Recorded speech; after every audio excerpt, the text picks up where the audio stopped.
আসসালামু আলাইকুম সুপ্রিয় নবম দশম শ্রেণীর শিক্ষার্থী বন্ধুরা, আজ তোমাদের দেখাবো গণিতের অধ্যায় 9 অনুশীলনী 9.1 ত্রিকোণমিতির। আজকে আমাদের তৃতীয় ক্লাস ত্রিকোণমিতির। আজকের আলোচ্য বিষয় হলো পিথাগোরাসের উপপাদ্য হতে ত্রিকোণমিতিক সূত্র প্রতিপাদন করা। আমরা যে সূত্রটা দেখব সেটা হলো sin square theta plus cos square theta equal to 1। এটা পিথাগোরাসের উপপাদ্য থেকে কীভাবে আসে সেটা আমরা আজকে নেব।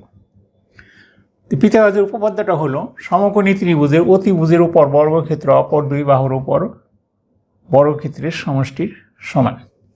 এখানে আমাদের একটা সমকোণী ত্রিভুজ আছে, OPM একটি সমকোণী ত্রিভুজের এম কোণ হলো সমকোণ। তাহলে এম কোণ সমকোণ হলো OP অতিভুজ সমকোণের বিপরীত বাহু, PM হলো বিপরীত বাহু বা লম্ব, বিপরীত বাহুকে আমরা লম্ব বলি, আর OM হলো সন্নিহিত বাহু বা ভূমি।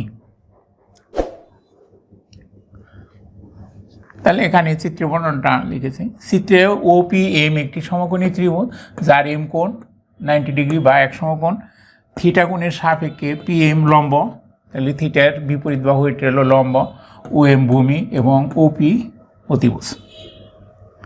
তাহলে পিথাগোরাসের উপপাদ্য থেকে পাই অতিভুজের উপর বর্গক্ষেত্র অপর দুই বাহুর উপর বর্গক্ষেত্রের সমষ্টির সমান। তাহলে অপর দুই বাহুর উপর বর্গক্ষেত্রের সমষ্টি হবে আমাদের অতিভুজের বর্গের সমান। তাহলে আমরা যদি লিখি এখানে PM square plus OM square equal to OP square. এটাই হলো আমাদের পিথাগোরাসের উপপাদ্যের সূত্র। সেটা হলো কি, অতিভুজের ওপর বর্গ অপর দুই বাহুর উপর বর্গের সমষ্টি মানে যোগফল, এটা হলো সমান। তাহলে এখান থেকে আমরা উভয় পক্ষকে OP স্কয়ার দ্বারা ভাগ করব, বা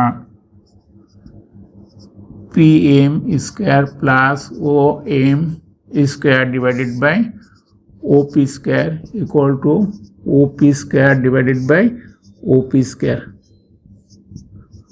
উভয় পক্ষকে OP স্কয়ার দ্বারা ভাগ করে আমরা উভয় পক্ষ ভাগ করলাম। তাহলে এখানে আমরা যদি লিখি PM square divided by OP square plus OM square divided by OP square, আর এটা কাটা গেলে 1 হয় আমাদের।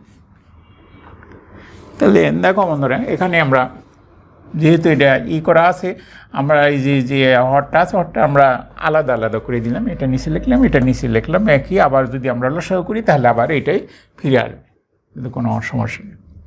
তাহলে এখানে আমরা দেখি, তাহলে এটাকে লেখা যায় PM divided by OP whole square plus OM divided by OP whole square equal to 1।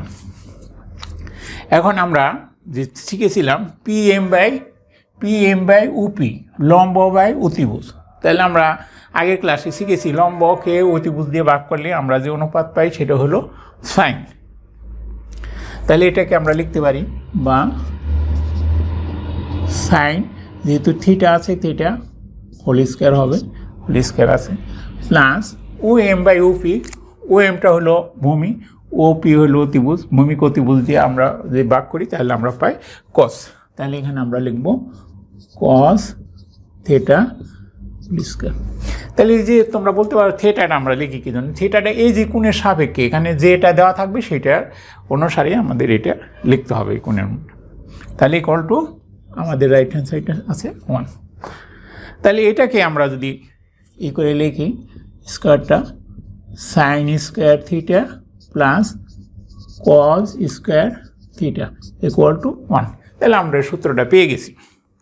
তো এখানে দেখো, এখানে এই যে থিটার মধ্যে কিন্তু স্কয়ার দেওয়া যাবে না, সাইনের মধ্যে স্কয়ার দিতে হবে। থিটা যেহেতু কোণের মধ্যে স্কয়ার দেবে না, সাইনের মধ্যে, সাইনটা হলো অনুপাত, সাইনের মধ্যে আমাদের স্কয়ার দেবো। তাহলে আমরা যে সূত্রটা পেলাম sign square theta plus cos square theta equal to 1, এটা আমরা পাইলাম কিন্তু সেই পিথাগোরাসের উপপাদ্যের সূত্র প্রয়োগ করে আমরা এটা পেলাম।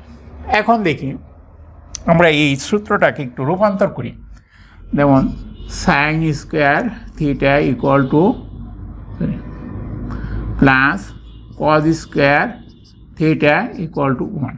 এখন যদি আমরা বলি যে সাইন স্কোয়ার থিটা কী হবে, তাহলে 1 মাইনাস কজ স্কোয়ার থিটা হবে। তার মানে যেখানে আমরা যখন সমস্যা সমাধান করব তখন যেখানে সাইন স্কোয়ার থিটা থাকবে সেখানে আমাদের প্রয়োজন অনুসারে 1 মাইনাস কজ স্কোয়ার থিটা লিখতে পারবো। আবার যেখানে 1 মাইনাস কজ স্কোয়ার থিটা থাকে তো সেখানে আমরা সাইন স্কোয়ার থিটা লিখতে পারবো। এই জন্য আমাদের সূত্রগুলো জানা প্রয়োজন। তাহলে এখানে এখন যদি স্কোয়ার না থাকে, যেমন সাইন থিটা যদি থাকে তাহলে কি হবে, তাহলে 1 মাইনাস কজ স্কোয়ার থিটা এখানে রুট আবার হবে। তাহলে ঠিক একইভাবে যদি আমরা বলি cos square theta equal to কী হবে, তাহলে এটা 1 মাইনাস সাইন স্কোয়ার থিটা হবে। সাইনটা ওই সাইডে চলে যাবে, সাইনটা আমরা ইকুয়াল, তাহলে সাইনটা ওই সাইডে চলে যাবে, সাইনটা মাইনাস হয়ে যাবে। তাহলে cause square theta equal to 1 minus sine square theta. তাহলে এটা আমাদের যখন সমস্যা যেভাবে দেওয়া থাকবে অঙ্কের মধ্যে সেটা আমাদের এইভাবে আমরা সূত্র পরিবর্তন করে বসাবো। তাহলে যদি কস দেওয়া থাকে cos theta equal to 1 minus sine square theta root আবার হবে, এরকম আমরা লিখব। তো এখানে আমরা যে রূপান্তরগুলিকে করলাম এই রূপান্তরগুলিকে সেই অঙ্ক অনুসারে আমরা সূত্র প্রয়োগ করব। প্রশ্ন কীভাবে দেওয়া থাকবে সেই প্রশ্ন অনুসারে আমরা এই সূত্র প্রয়োগ করব। এক সূত্রেই আমাদের এই রূপান্তরগুলিও এখানে আমরা লিখলাম। তাহলে এই সূত্রগুলো এই সূত্রটাকে এইভাবে লেখা যায়। এছাড়াও আরও 3টা মৌলিক সূত্র আছে, সেই সূত্রগুলো আমরা পরবর্তীতে আলোচনা করব।